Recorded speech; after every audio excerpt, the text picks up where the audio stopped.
লজ্জিত হবে, তাই না? আমাদের কাজের অবস্থা তো ভালো না। তো এই জন্য আল্লাহ সুবহানাহু ওয়া তাআলা ইহুদিরা মুসলমানদেরকে, মানে ইহুদিরা চিন্তা করতো যে নবী আসবে হচ্ছে আমাদের ভিতরে, মুহাম্মদ সাল্লাল্লাহু আলাইহি ওয়াসাল্লাম কাদের ভিতরে আসবেন? আমাদের ভিতরে। এই জন্য রাসূলুল্লাহ সাল্লাল্লাহু আলাইহি ওয়াসাল্লামকে ইহুদির বড় বড় পণ্ডিতরা চিনতে পেরেছিলেন, অনেক পণ্ডিতরা চিনে ফেলেছিলেন, কিন্তু যারা অহংকারী তারা ঈমান আনেনি, যারা অহংকারী তারা ঈমান আনেনি। তারা চাইতো মুহাম্মদ সাল্লাল্লাহু আলাইহি ওয়াসাল্লাম কি হবে? ইহুদি ধর্মের হবে, মানে ইসরাইলের হবে। কিন্তু আল্লাহর পরিকল্পনা, আল্লাহ পাঠাইছে ইসমাঈল আলাইহিস সালামের বংশের ভিতরে। তো আল্লাহ সুবহানাহু ওয়া তাআলা যে মসজিদে ভ্রমণ করালেন, সেই মসজিদ এখন কাদের হাতে? ইহুদিদের হাতে। এই মসজিদ ইহুদিরা আগে দুইবার ধ্বংস করেছিল। পৃথিবীর সর্বপ্রথম কেবলা কোথায়? বাইতুল মুকাদ্দাস সর্বপ্রথম কেবলা।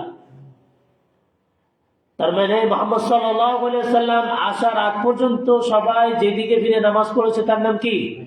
এমনকি মুহাম্মদ সাল্লাল্লাহু আলাইহি ওয়াসাল্লাম প্রথম নামাজ শুরু করেছেন কোন দিকে ফিরে? বাইতুল মাকদাস ফিরে। তবে আল্লাহর ঘর মক্কা আগেই ছিল। ইন্না আউওয়ালা বাইতি উদিআ লিন-নাস লাল্লাযী বিবাক্কাতা মুবারাকান ওয়া হুদাল লিল আলামিন। যেটা আল্লাহ কোরআনে বলেছেন, পৃথিবীর সর্বপ্রথম ঘর আল্লাহর ঘর কোনটা? মক্কা।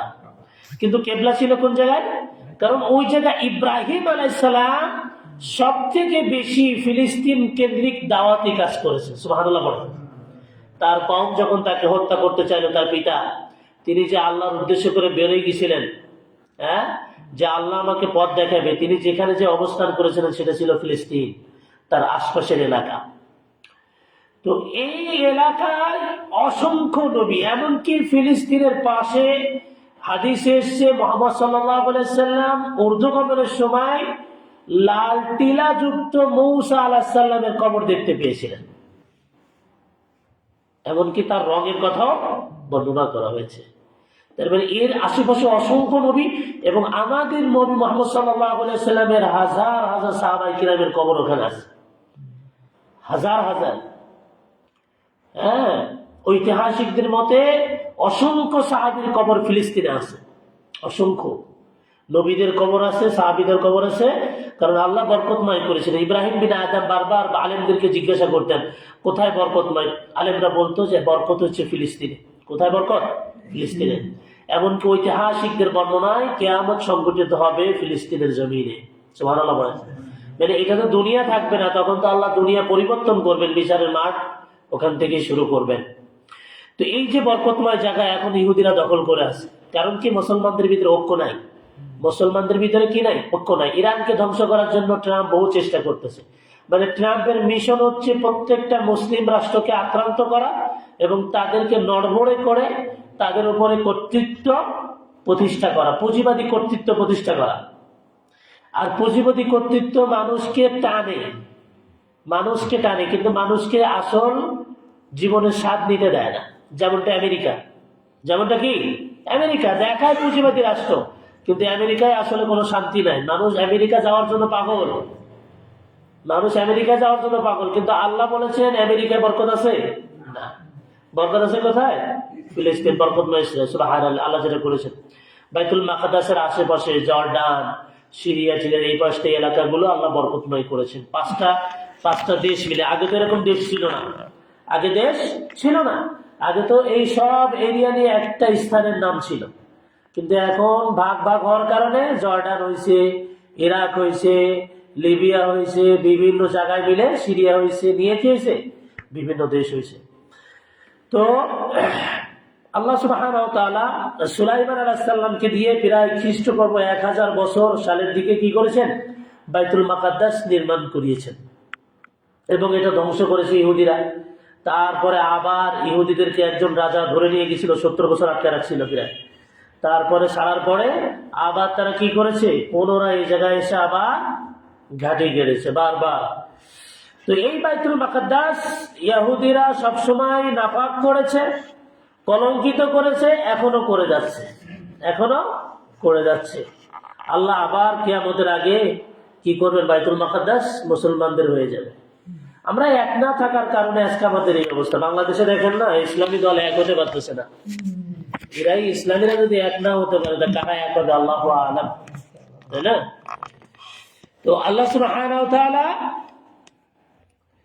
ইব্রাহিম আলাইহিস সালামের বড় ছেলের নাম কি? ইসমাঈল। ইব্রাহিম আলাইহিস সালামের বড় ছেলের নাম কি? ইসমাঈলের বংশধরে প্রদান করেন হচ্ছে মুহাম্মদ সাল্লাল্লাহু আলাইহি ওয়াসাল্লামকে। রাসূলুল্লাহ সাল্লাল্লাহু আলাইহি ওয়াসাল্লাম মেরাজের মুবারক সফরের শুরুতে প্রথমে বাইতুল মুকাদ্দাস গমন করে এবং সেখানে নবীর ইমাম হয়ে সালাত আদায় করেন। নবীদের ইমাম, সুবহানাল্লাহ বলেন। প্রত্যেক নবীদের ইমাম, তার মানে আল্লাহ তাকে ওইখানে কি করেছেন? নবীদের ইমাম বানিয়ে দিয়েছেন, সম্মানিত করে দিয়েছেন। তার মানে আমাদের নবী ইমামদেরও কি নবী, নেতা, সুবহানাল্লাহ পড়েন। আল্লাহু আকবার। তার উম্মতের পক্ষ থেকে বিশ্ব মানবতার নেতৃত্ব গ্রহণ করার পরে তিনি স্রষ্টার সান্নিধ্যে যান। তার মানে আল্লাহ যে সব নবীর ইমামটাকে বানিয়েছে, তার মানে এখন বিশ্ব নেতৃত্ব দেবেন কে? মুহাম্মদ সাল্লাল্লাহু আলাইহি ওয়াসাল্লাম। তার মানে আমাদের নবী যদি বিশ্ব নেতৃত্ব দেয়, তার মানে আমাদেরকে আল্লাহ বিশ্ব নেতৃত্বের জন্য সৃষ্টি করেছেন। কিন্তু আমরা হয়ে গেছি কি? গোলাম। আমরা কি হয়ে গেছি? গোলাম হয়ে গেছি। আচ্ছা, আমাদের নবী যদি বিশ্ব নেতৃত্বের জন্য আল্লাহ কবুল করে, তার মানে আমাদেরকেও কি সেই গুণাবলী দিয়ে সৃষ্টি করেছে। কিন্তু আমরা সেই মূল থিম থেকে সরে আসার কারণে আমরা এখন লাঞ্ছিত, অপমানিত হচ্ছি। কিন্তু আবার যখন ইমাম মাহদী আসবে, সবাই তার নেতৃত্বে আবার পুরো পৃথিবী কি করবে? দখল করে নেবে। আবার মুসলমানরা নেতৃত্ব দিবে। তার মানে মুসলমান যদি এক হয়, তাহলে পৃথিবীর নেতৃত্ব কারা দিবে? তার মুসলমান এক হবে কোন সময়? যখন তারা সকলে মিলে আল্লাহ রজ্জুকে আঁকড়ে ধরবে। ওয়াতাসিমু বিহাবলিল্লাহি জামিআ, সবাই মিলে আল্লাহর রশ্মিকে ধারণ করবে, তাওহীদকে ধারণ করবে, ইসলামের জন্য, ঈমানের জন্য স্যাক্রিফাইস করবে। শুধু ইসলামের স্বার্থের জন্য নিজেদের স্বার্থ কি করবে? বাদ দিবে, যে আমার স্বার্থ না, আগে কার স্বার্থ? ইসলামের স্বার্থ। তো এরপরে সকল নবীর ইমাম কেন বানালেন? যে সব নবীর নবুয়ত ছিল হচ্ছে দেশকেন্দ্রিক, ভাষা কেন্দ্রিক। দেশকেন্দ্রিক, ভাষা কেন্দ্রিক, বর্ডার কেন্দ্রিক। বলে ইসরায়েলের নবী, বলে ইসরায়েলের নবী, তাই না? কিন্তু পুরো বিশ্ব জাহানের নবী মুহাম্মদ রাসূলুল্লাহ সাল্লাল্লাহু আলাইহি ওয়াসাল্লাম। এখন যদি কেউ বলে আমি ঈসা আলাইহিস সালামের উম্মত, তাহলে সে প্রকৃত মুসলমান থাকবে না। কিন্তু ঈসা আলাইহিস সালামের সময় সে ছিল ঈসা আলাইহিস সালামের উম্মত। সেই সময় সে যদি বলতো যে আমি ঈসা আলাইহিস সালামের উম্মত, তাহলে সঠিক। কিন্তু এখন কেউ ঈসা আলাইহিস সালামের উম্মত, কেউ মূসা আলাইহিস সালামের উম্মত যদি দাবি করে, তাহলে সে কখনো মুসলিম হতে পারবে না। তাকে ঈমান আনতে হবে মুহাম্মদ সাল্লাল্লাহু আলাইহি ওয়াসাল্লামের উপর, তাহলে সে হতে পারবে মুসলমান। কি একটা তাজ্জব ব্যাপার দেখছেন? যে আল্লাহ যে নবীকে সব নবীর ইমামতি গ্রহণ করলেন, সব নবীর ইমাম বানালেন, কেন? এখন আর কোন নবীর নবুয়াতির দাবি চলবে না। সব নবীর নেতা মুহাম্মদ সাল্লাল্লাহু আলাইহি ওয়াসাল্লাম।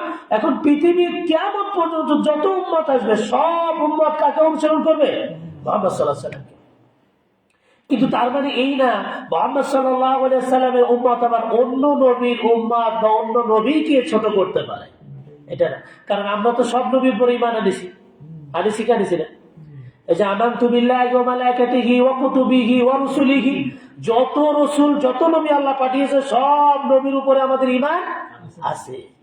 কিন্তু নবুয়াতি দ্বীন মুহাম্মদ সাল্লাল্লাহু আলাইহি ওয়াসাল্লামের নিয়ম, তার সিস্টেমে আসলেই সে সব নবীর উপর ঈমান আনতে পারে।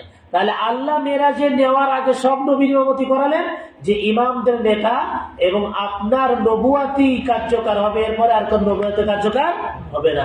এই জন্য এখন যারা পৃথিবীতে ইহুদি, খ্রিস্টান, হিন্দু, বৌদ্ধ যা আছে, তারা যে বেঠিক, তারা যে শুদ্ধ কোনো ধর্ম পালন করে না, এই হাদিস আবারও তা প্রমাণ করে দেয়। তারা বেঠিক, তারা ভুল রাস্তায় আছে। তারা রাস্তা কি হয়েছে? অন্য রাস্তায় চলে গেছে। কেউ শয়তানের রাস্তা ধরেছে, কেউ ইহুদি খ্রিস্টানের রাস্তা ধরেছে, কেউ হিন্দুদের রাস্তা ধরেছে। তারা সবাই মনে করে কি, অনেকে বলে না হিন্দুদের ভিতরে, অন্যান্য ধর্মের ভিতরে আমরা তো একজনকেই মানি না। এইটা ভুল একটা মেসেজ। সবাই কি বলে? আমরা একজনকেই মানি না। এটা ভুল মেসেজ। কারণ আফাগায়রা দীনিল্লাহি ইয়াবগুনা ওয়া লাহু আসলামা মান ফিস সামাওয়াতি ওয়াল আরদ, আল্লাহ নিজে ঘোষণা দিয়েছেন যে এখন একমাত্র দিন হচ্ছে ইন্নাদ্দীন ইসলাম, ইন্নাদ্দীন ইনদাল্লাহিল ইসলাম, একমাত্র আল্লাহর কাছে মনোনীত। মানে বোঝা যায় সৃষ্টিকর্তা আল্লাহ। একটা হচ্ছে পানি পথে গেলে, আর একটা হচ্ছে আকাশ পথে গেলে, তখন আপনি বুঝবেন যে আসলেই পৃথিবীতে একমাত্র আল্লাহ ছাড়া আর কোনো ইলাহ নেই। তাহলে ক্লিয়ার? যে বললেন নিশ্চয়ই ইহদিনাস সিরাতাল মুস্তাকিমের পথ হচ্ছে এটা, আমি যে পথে আছি আর এই পথে ও পথে সব পথে শয়তান বসে আছে। বুখারীর হাদিস। তার মানে যে বলবে আপনাকে যে আমরাও ওই বেহেশতে স্বর্গে যাব, ব্যাপারটা এরকম না। নেতা বানানোর পরে, সব নবীর নেতা বানানোর পরে এইবার তিনি কোন জায়গায় যাচ্ছেন? ইসরা করতেছেন, অর্ধগমন করতেছেন। কি করতেছেন? অর্ধগমন করতেছেন। অনেক লম্বা কাহিনী আমরা জানি। তিনি যে এসে গেছিলেন কি বোরাকে গেছিলেন, তাই না? এটা বলা বাহুল্য না। এখন হয়তোবা কিছুটা রকেট দেখলে আপনারা বুঝতে পারেন, বা রকেটের সাথে তুলনা করতেছি না, কারণ ইসরা অর্থ ঊর্ধ্বগমন। তাহলে রকেটও ঊর্ধ্বগমনে যায়, দ্রুত বেগেই যায়। এর কত দূরত্ব ছিল বা কত পাওয়ার ছিল, এগুলোর ভিতরে কোনো ফজিলত আল্লাহ রাখেননি। তো আল্লাহ রসুলকে আল্লাহ কি করলেন? জিব্রাইলের মাধ্যমে ইসরা করালেন। শুরুতে জিব্রাইল আলাইহিস সালাম রাসূলুল্লাহকে কি করতেন? ওহী লাভ করতেন, এবং তিনি জিব্রাইল আলাইহিস সালামকে তার প্রকৃত আকৃতি দেখেছেন। এবং যেদিন তিনি গেছিলেন আসমানে, সেই দিনও জিব্রাইল আলাইহিস সালামকে আল্লাহ রসুল আসল আকৃতিতে দেখেছিলেন। নবুয়তের আগে একবার মক্কার লোকদের একটা অভ্যাস ছিল হচ্ছে যে ওই যে আপনারা জ্যোতিষের কাছে যান না হাত দেখাতে, তো মক্কার লোকেরা কি করতো, মক্কার ভিতরে 3-4টা মূর্তি ছিল, তার ভিতরে তীর রাখা থাকতো, অমুক রাশি তমুক রাশি, এই সেই। আপনাদের রাশি আছে না? পেপারে রাশি আছে না? নাই আছে। এগুলো বিশ্বাস করা শিরিক। রাশি যে বিশ্বাস করলো সে শিরিক করলো। তো একবার কি করেছে, মুহাম্মদ সাল্লাল্লাহু আলাইহি সাল্লামকে তার বাপ চাচারা ধরে নিয়ে গেছে, দেখি এর কপালে কি আছে। হ্যাঁ, আমাদের ভিতরে অনেক আছে না, টিয়া পাখির কাছে নিয়ে যায়, টিয়া পাখি উঠোই দেয়, আর ব্যাস ওই ভাগ্য নিয়ে কি হলো। আমি একবার ওই যে ফুলবাড়ি গেটে কোন জায়গায় ছিলাম, তো গেলাম, তো গেলে আমার হাত দিকে বলতে তুই তো চেয়ারম্যান হবে। আমি বলছি তুই তো জানি তুই দিস, আমি তোর মাদ্রাসায় পড়ি। হ্যাঁ, দে কয়টা টাকা দেয়। আমি তো সে চেয়ারম্যান হলে নিয়ে যা, রিলিফ দিয়ে দিবে। ও আমার কি করছে, তুই তো চেয়ারম্যান হবে। তো হিফজোখানে পড়ি, হিফজোখানে পোলাপানে বলদ বানানো যায় না। কটা টাকা দিয়ে চাল কিনা খাবো। আমি কইছি যখন আমি হবানি অন্তত 2-3 বস্তা দিয়ে দেবে, তুই দোয়া খা। তোরও বিশ্বাসটা আমি করবো না। হ্যাঁ, ওই যে দেখায় না অনেক খেলা টেলা দেখায় হাতটা দেখে বলে তোর এই হবে তোর ওই হবে, এগুলো বিশ্বাস করা শিরিক। এখন মুহাম্মদ সাল্লাল্লাহু আলাইহি সাল্লামকে ধরে নিয়ে গেছে। এখন আল্লাহ তার নবীকে কি করবেন? শিরিক থেকে অবশ্যই মুক্ত রাখবেন। ওই সময় বিশ্ব নবীকে যখন নিয়ে গেছে, তখন বিশ্ব নবী দেখছে যে আরে বাবা রে বাবা, আজীব একজন দাঁড়িয়ে রয়েছে, আর কেউ দেখেনি। দেখে বিশ্ব নবী বেহুশ হয়ে গেছে। হ্যাঁ, এরপরে যখন জিব্রাইলকে আসল রূপে দেখছিলেন, তখন বুঝতে পেরেছেন হ্যাঁ আমি তো একেই দেখে কি হয়েছিলাম। আল্লাহ তার নবীকে দেখে কি করাবেন না? শিরিক করাবেন না, শিরিক করাননি। ওই দিন জিব্রাইল আলাইহিস সালামের আসল রূপ দেখেছিলেন, তার 600 ডানা আছে। কয়শো ডানা? সুবহানাল্লাহ পড়ে 600 ডানা। সুবহানাল্লাহ। না জানি ডানা কিরকম আসে, বড় কিরকম, আল্লাহ আল্লাহ। তবে জান্নাতে গেলে দেখা যাবে কি যাবে না? সুবহানাল্লাহ পড়ে। জান্নাতে গেলে জিব্রাইলকে দেখা যাবে, আজরাইলকে দেখা যাবে। আজরাইল না মালাকুল মউত, এটা এক ঝামেলা। আজরাইল আল্লাহ কোথাও বলেননি, মালাকুল মউত বলেছেন। ঠিক আছে, ওই যে 3 ফেরেশতার নামে আইল আছে, তো এটাও আজরাইল। কথা বুঝতে পারছেন? জিব্রাইল, মিকাইল, ইসরাফিল, তো মিলাই দিলে কি হয়ে গেল? আজরাইল হয়ে গেল। বাংলা অর্থ ঠিক আছে, কিন্তু আজরাইলের নাম কোথাও এরকম নাই। আছে হচ্ছে কি মালাকুল মউত, মৃত্যুর ফেরেশতা। মালাকুল মউত শব্দটা কি? মৃত্যুর ফেরেশতা। তো আমরাও যখন আল্লাহ জান্নাতে আমাদেরকে দিবেন, জান্নাতে যাওয়ার আশা আছে না নাই? অবশ্যই আছে। আশা আছে না নাই? অবশ্যই জান্নাতে আমরা যাবো ইনশাআল্লাহ। আল্লাহ আমাদের জান্নাতে আমল করার তৌফিক দান করবেন। আমি হীনমন্যতায় ভুগবেন না, যতই গুনাহ হোক আল্লাহ তার সে অসীম ক্ষমা নিয়ে বসে আছে না নাই? ক্ষমা চাইলে আল্লাহ কি করবেন? ক্ষমা করে দিবেন। তো জিব্রাইলের আসল রূপ দেখলেন, আল্লাহ সুবহানাহু ওয়া তাআলা প্রথম আসমানে নিয়ে গেলেন। মুহাম্মদ সাল্লাল্লাহু আলাইহি ওয়াসাল্লাম যখন নিয়ে গেলেন, তখন জান্নাত ওই আসমানের ফেরেশতারা জিজ্ঞাসা করলো কে? আসমানের গেট আছে। হাদিস থেকে বোঝা যায় কি আসমানে কি আছে? গেট আছে। তো তখন ফেরেশতারা জিব্রাইল জানালেন যে আমার সাথে আছে আখেরি জামানার পয়গম্বর মুহাম্মদ রাসূলুল্লাহ সাল্লাল্লাহু আলাইহি সাল্লাম, তারা পাল্টা প্রশ্ন করলেন, তাকে কি আল্লাহ আমন্ত্রণ করেছেন? তখন ফেরেশতা জিবরাইল বললেন যে হ্যাঁ। তখন গেট খুলে দেওয়া হলো, তখন ওয়েলকাম জানানো হলো। এবং তিনি প্রথম আসমানে যেখানে আছে, প্রথম আসমানে তিনি আদম আলাইহিস সালামের সাথে দেখা হলো। প্রথম আসমানে কার সাথে? আবুল বাশার, মানব জাতি যার থেকে এই পৃথিবীতে আসছে। আমি তো মাঝে মাঝে হিন্দু দিকে কই, তুই তো আদমের সৃষ্টি, নামাজ পড়িস না কেন? আসলেই তো মানে ভালো খাদের আছে ওই হিন্দুর সাথে আমার। আমি বলি যে তুই আদমের সৃষ্টি, আমি আদমের সৃষ্টি, কারণ বাপ তো একটাই।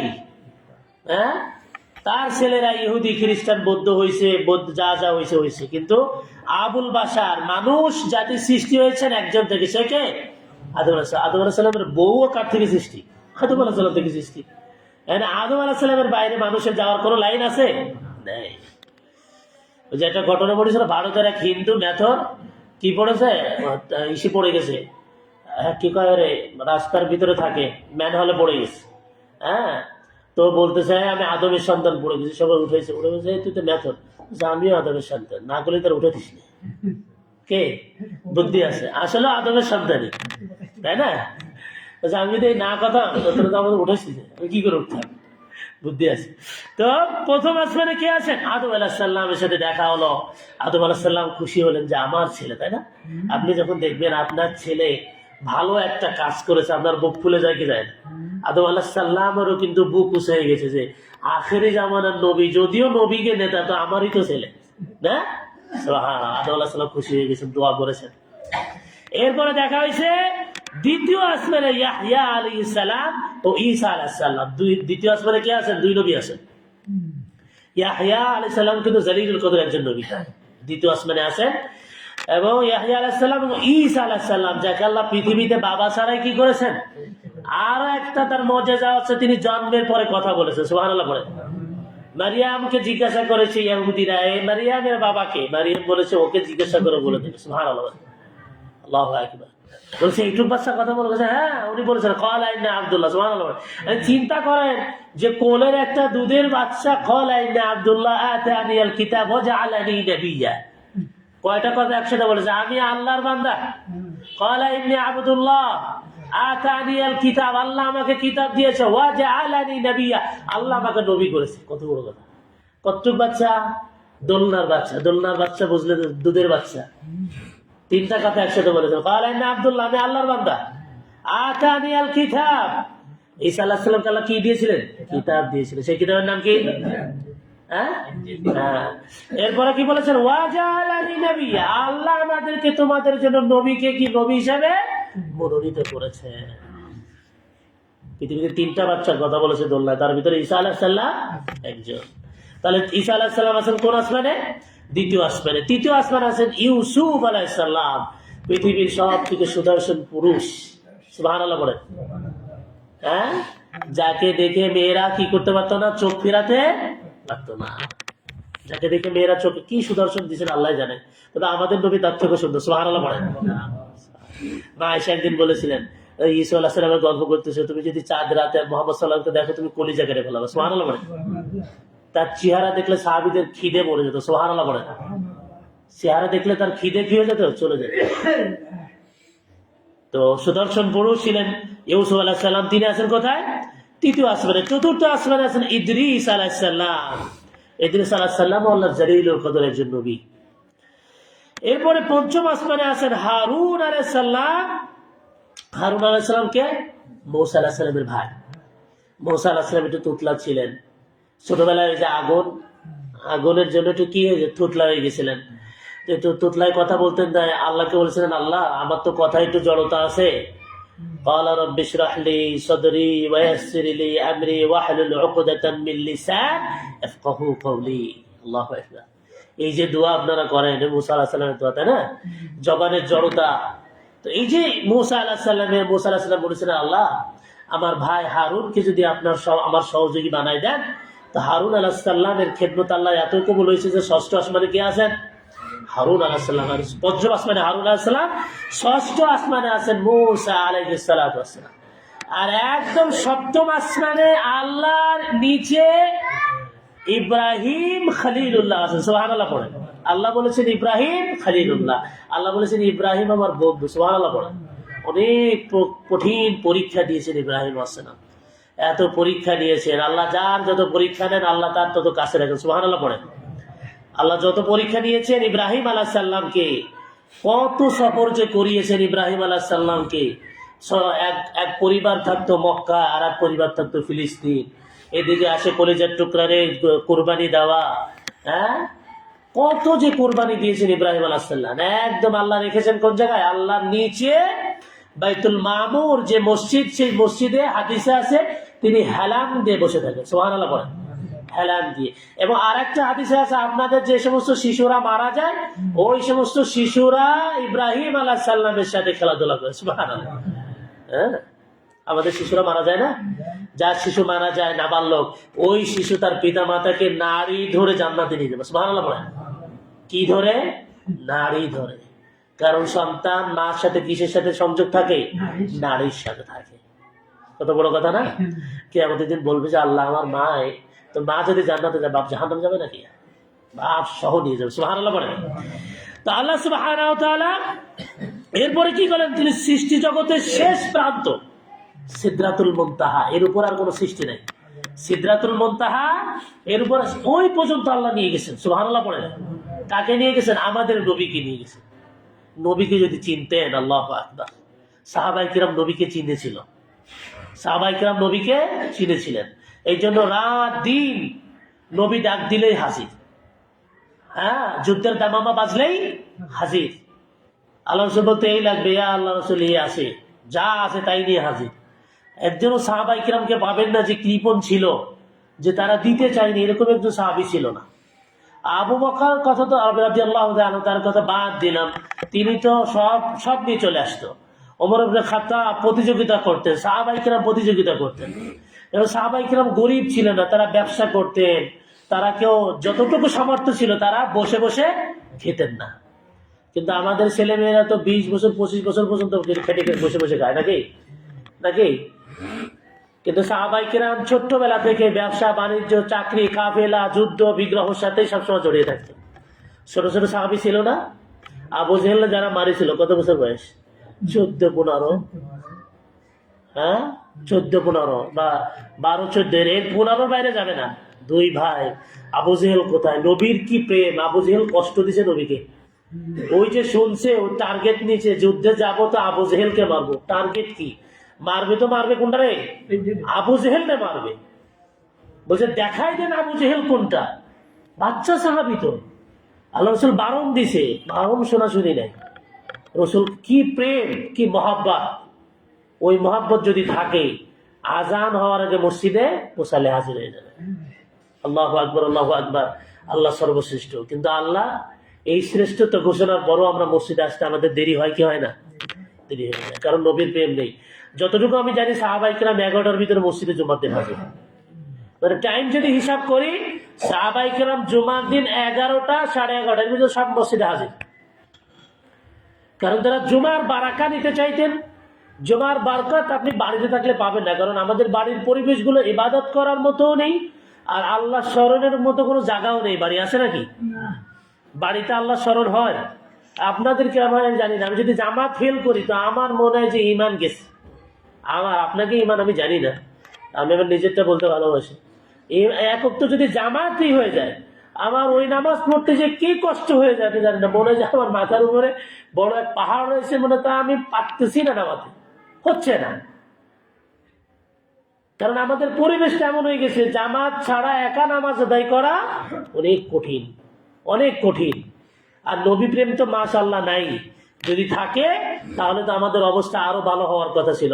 আজানের সাথে সাথে মসজিদে আসা, সাহাবায়ে কিরাম আজানের সাথে সাথে মসজিদে আসতেন। অন্ধ সাহাবীকে আল্লাহ রসুল বাদ দেয়নি। কি জন্য বলতেছি? আল্লাহ রসুলকে আল্লাহ কি করালেন? সৃষ্টি জগতের শেষ প্রান্ত সিদরাতুল মুনতাহা দেখালেন, মুনতাহা দেখালেন। এবং তিনি গমন করেন তথা থেকে জান্নাত, জাহান্নাম, এমনকি সিদরাতুল মুনতাহায় গাছ আছে, রাসূলুল্লাহ সেই গাছেরও দিয়েছেন। তার যে সৌন্দর্য রাসূলুল্লাহ বলেছেন বর্ণনা করে শেষ করা যাবে না। হ্যাঁ, সেই গাছে বর্ণনা এবং মৃত্যুর ফেরেশতা সবকিছু আল্লাহ দেখলেন, জান্নাত জাহান্নাম দেখলেন, এবং জান্নাতের যে নাজ নিয়ামত আছে সেটাও আল্লাহকে তার চোখে দেখানো হলো। এমনকি হাদিসে আছে ওমর ইবনে খাত্তাবের স্ত্রীকে আল্লাহ রসুল সাল্লাল্লাহু আলাইহি ওয়াসাল্লামকে দেখিয়েছেন। সুবহানাল্লাহ বলেন। আল্লাহ রসুল একবারে পরে দ্বিতীয়বার তাকালেন, ওমর ইবনে খাত্তাবের স্ত্রী, সম্মান। নবী বলছে, ওমর আমি তো তোমার সেই অর্ধাঙ্গিনীকে জান্নাতে দেখে আসি। সুবহানাল্লাহ বলেন। এমনকি বেলালের আওয়াজ, বিলালের পায়ের আওয়াজ, বেলাল রাদিয়াল্লাহু তাআলার পায়ের আওয়াজ, যে আল্লাহ রাসূল যেন জান্নাতে এসেছেন একা ফিল না করেন। মাঝে মাঝে জিবরাইল কি করতেন, বিশ্বনবীকে ধুয়ে একটু অন্য জায়গায় যাইতেন। তো জিবরাইল আলাইহিস সালাম যখন না রাসূলুল্লাহ শুনতেছে বেলালের আওয়াজ, কারণ আপনার কাছে যে থাকে তার পায়ের আওয়াজ আপনি চেনেন কি চেনেন না? চেনেন, চেনা যায় না? যে অমুক আসতেছে আমি বুঝতে পারতেছি। তো বেলাল রাদিয়াল্লাহু তাআলা পায়ের আওয়াজ, বিশ্বনবী ফিরে এসে বলে, বেলাল কি আমল করো? বলে, কোনো আমল তো এমন কিছু নাই যে জান্নাতে আমার পাওয়ার আওয়াজ শোনা যাবে। বলছে, একটা আছে, কি করি? ওযু করার পরে 2 রাকাত নামাজ পড়ি। সুবহানাল্লাহ। বেলাল রাদিয়াল্লাহু তাআলা আল্লাহ বলছে, বেলাল এই আমল আল্লাহর কাছে এত প্রিয় যে তুমি এখনো দুনিয়াতে কিন্তু পায়ের আওয়াজ কোন জায়গায়? জান্নাতে। আর আমাদের পায়ের আওয়াজ আশা করা যায় জাহান্নামে। এরকম একটা ব্যাপার কিনা? তবে আমরা আশা করি আল্লাহ আমাদেরকে জান্নাত ফেরদাউস দেবে, বলে আমিন। জান্নাতুল ফেরদাউসের বাসিন্দা হওয়ার তৌফিক দান করবে, আমিন। যারা জান্নাতুল ফেরদাউসে যাবে ওই মানুষগুলোর মতো আমল করার তৌফিক আল্লাহ আমাদেরকে দান করবে, আমিন। তারপরে কি করলেন আল্লাহ? ফিরে এসে এবার আল্লাহ কি করলেন? আল্লাহ কথা বলেন, সূরা নাজমে আসে, আল্লাহ পর্দার আড়ালে রাসূলুল্লাহর সাথে কথা বলেছে, সরাসরি দেখা দেননি। কারণ সরাসরি দেখবো আমরা কোথায়? সবাই মিলে আল্লাহকে দেখবো জান্নাতে, বলেন ইনশাআল্লাহ। জান্নাতীরা জান্নাতে যাবে, আল্লাহ বলে আর কিছু লাগবে? জান্নাতীরা বলবে যে একটা তো এখনো আছে, সব পাইছি। তবে মনে আশা আল্লাহকে দেখবো। সুবহানাল্লাহ বলেন। আল্লাহ দেখা দিবে। সুবহানাল্লাহ বলেন। আল্লাহ দেখা দিবে। তবে আল্লাহ পাও জান্নাতে যাওয়ার আগে দেখা যাবে কিয়ামতের দিন। আচ্ছা, এরপর আল্লাহ কি করলেন? হাদিয়া দিলেন। কি দিলেন? বিশ্বনবীকে হাদিয়া দিলেন। নবী এসছেন, আখেরি জামানার পয়গম্বর, আর আল্লাহ কিছু দিবে না তা কি হয়? পৃথিবীতে কোন নবীকে আল্লাহ আসমানে নেননি, কোন নবীকে। চিন্তা করেন, মূসা আলাইহিস সালামকে বলা হয় মূসা কালিমুল্লাহ। কালিমুল্লাহ মানে হচ্ছে তিনি অতিরিক্ত আল্লাহর সাথে কথা বলেছেন। মন চাইছে তুর পাহাড়ে, আল্লাহ বলছে আয়সা অমুক দিন এসো। হারুন আলাইহিস সালামকে বলছে তুমি দেখো, আমি গেলাম। আল্লাহ বলছে তুমি অমুক দিন এসো, উনি তার আগে হাজির। সুবহানাল্লাহ। মানে আল্লাহ বলছে তুমি শনিবারে আসো, কথার কথা। মূসা আলাইহিস সালাম বৃহস্পতিবার দিন হাজির। দায়িত্ব দিয়ে গেছে কারে? হারুনকে বলছে তুমি দেখো, আমি গেলাম। অনেক কথা বলেছেন, যার কারণে মূসা কালিমুল্লাহ। হ্যাঁ, কালিমুল্লাহ, অতিরিক্ত কথা বলেছেন আল্লাহর সাথে। তাকেও আল্লাহ কি করেননি? সিদরাতুল মুনতাহা কোন আসমানেই নেননি, কোন নবীকে নেননি। সেখানে আমাদের নবীকে নিয়েছেন। আমরা যদি আমাদের নবীকে নিয়েও দিনে 5 মিনিট চিন্তা করি, জীবন পরিবর্তন হবে। কয় মিনিট করবেন? 5 মিনিট। যে আমাদের নবী কি নবী, আর নবীকে জানার জন্য সিরাত পড়া ছাড়া বিকল্প কোনো পথ নাই। আপনি যদি সিরাত না পড়েন তাহলে নবীকে চিনতে পারবেন না, নবীকে জানা যাবে না, নবীকে বোঝাও যাবে না। এই জন্য নবীর জীবনী পড়েন, যে কোনো জীবনী, নবীর জীবনে। আর রাহিকুল মাকতুম আছে সারা বাংলাদেশে, যা সৌদি আরবে 1100 পাণ্ডুলিপির ভিতরে ভাষ্য হয়েছিল, পাকিস্তানের লেখা। তবে এটা বাংলায় পাওয়া যায়, ভয় পায় না, উর্দুতে লেখা না। বাংলায় পাকিস্তানে কি সৌদি আরবে প্রতিযোগিতা হয়, তারা প্রায় বছর প্রতিযোগিতা দেয় নবীদের জীবনী লেখার উপরে। তো ওই বছর ফার্স্ট হয়েছিল, ওই যারাই লিখেছিল পাঠিয়েছিল প্রবন্ধ, তার ভিতরে ফার্স্ট হয়েছিল। সেই বই বাংলাদেশে আছে, আর রাহিকুল মাকতুম না। এটা নিয়ে একটু পড়েন, 5 মিনিট নবীকে নিয়ে পড়েন, ভাই আপনার জীবন চেঞ্জ হয়ে যাবে। আপনি আল্লাহকে চিনতে পারবেন, নবীকে চিনতে পারবেন।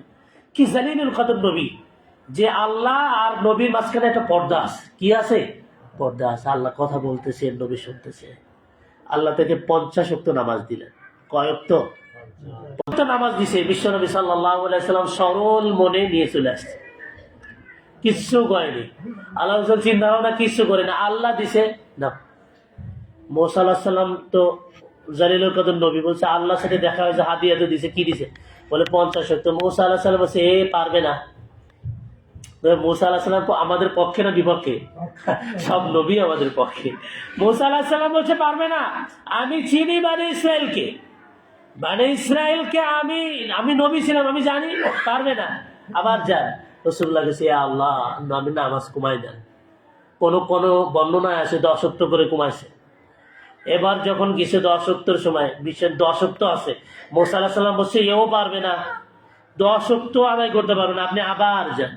আল্লাহ রসুল, আল্লাহ তো দেখতেছে, সুবহানাল্লাহ পড়ে, আল্লাহ দেখতেছে না, ষষ্ঠ আসমান আর সপ্তম আসমান যাওয়া আসা চলতেছে, যাওয়া আসা আল্লাহ দেখতেছে। আল্লাহ বলছে আচ্ছা 5 ওয়াক্ত করে দিলাম, সুবহানাল্লাহ পড়ে। এবং মুসা আলাইহিস সালাম, তারপর আল্লাহ রসুল বলছে আমি আর পারবো না, 5 ওয়াক্ত আমি নিয়ে চলে যাবো, সুবহানাল্লাহ পড়ে। যা, এই নামাজ আসছে কোন জায়গা থেকে? সিদরাতুল মুনতাহা, সপ্তম আসমানের উপর থেকে নামাজ আসছে। সেই নামাজে সব থেকে বেশি অবহেলা করে মুসলমান। পৃথিবীর যত বিধান আছে, কুরবানি, হজ, যাকাত, দান, সদকা, জিহাদ, সর্বোত্তম আমল, সব দুনিয়াতে আল্লাহ জিবরাইলের মাধ্যমে পাঠিয়েছে। জিবরাইল এটা জানায় দেন, এটা জানায় দেন, এটা জানায় দেন। একটা মাত্র আমল একদম সপ্তম আসমান থেকে উপর থেকে আসছে, তা হচ্ছে সালাত। এমনকি আল্লাহ আসার সময় বলে দিছে 5 ওয়াক্ত আদায় করলে 50 ওয়াক্ত সওয়াব আমি আল্লাহ দিয়ে দেব, সুবহানাল্লাহ। এই সময় সুবহানাল্লাহ বলবেন না, সুবহানাল্লাহ ওয়া বিহামদিহি। আল্লাহ কত বড় দয়ালু, বলছে 5 ওয়াক্ত যদি পড়ে আমি আল্লাহ কয় ওয়াক্ত সওয়াব দিয়ে দেব? 50 ওয়াক্ত সওয়াব দিয়ে দেব, সুবহানাল্লাহ। এই জন্য নবীজি মৃত্যুর সময় বলেছেন সালাত সালাত, উম্মত সালাত সালাত ছাড়া ছিল না, উম্মত নামাজ ছিল না। মৃত্যুর সময় মানুষ সব থেকে গুরুত্বপূর্ণ কথা বলেছেন আমার উম্মত নামাজ নামাজ নামাজ, সালাত সালাত ছিল না। বিশ্বনবী বেহুশ হয়ে যাচ্ছিলেন মৃত্যুর আগে, হুশ ফিরতে বলতেছিলেন অজু দাও, অজু করার পানি দাও। সাহাবায়ে কেরাম, আপনারা নামাজে কতক্ষণ দেরি করেন? ইমাম সাহেবের গোষ্ঠী উদ্ধার করে দেবেন না, টাইম উপরে গেলে তো যাচ্ছে আবার, নামাজের ওক্ত চলে যাচ্ছে। বিশ্বনবী বেহুশ, নবী হুশ ফুটতেছেন, অজুর পানি চাচ্ছে, আবার বেহুশ হয়ে যাচ্ছে। ওদিকে সাহাবায়ে কেরাম মসজিদে অপেক্ষা করতেছেন, নবীজি আজকে নামাজ পড়াও। আবু বকর সামনে গেলেন, বোঝা যাচ্ছে যে নবী আর মনে হয় ইমামতি করতে পারবেন না। দুইজনের কাঁধে ভর দিয়ে হলেও রাসূলুল্লাহ জামাতে অংশগ্রহণ করেছে। কয়জনের কাঁধে? 2 জন সাহাবীর কাঁধে ভর দিয়ে পা টানতে টানতে মসজিদে গেছেন, বেহুশ হয়ে গেছে। সালাতে দাঁড়াতে পারেনি, দাঁড়াতে কি হয়েছে? আবার বেহুশ হয়ে গেছে। আর আমাদের আল্লাহ পা দিছে মাশাআল্লাহ, লাথি দিলে 2-3 জন মরেও যেতে পারে, কেউ ভাঙ্গে চলে যেতে পারে, কিন্তু পা মসজিদের দিকে আসে না।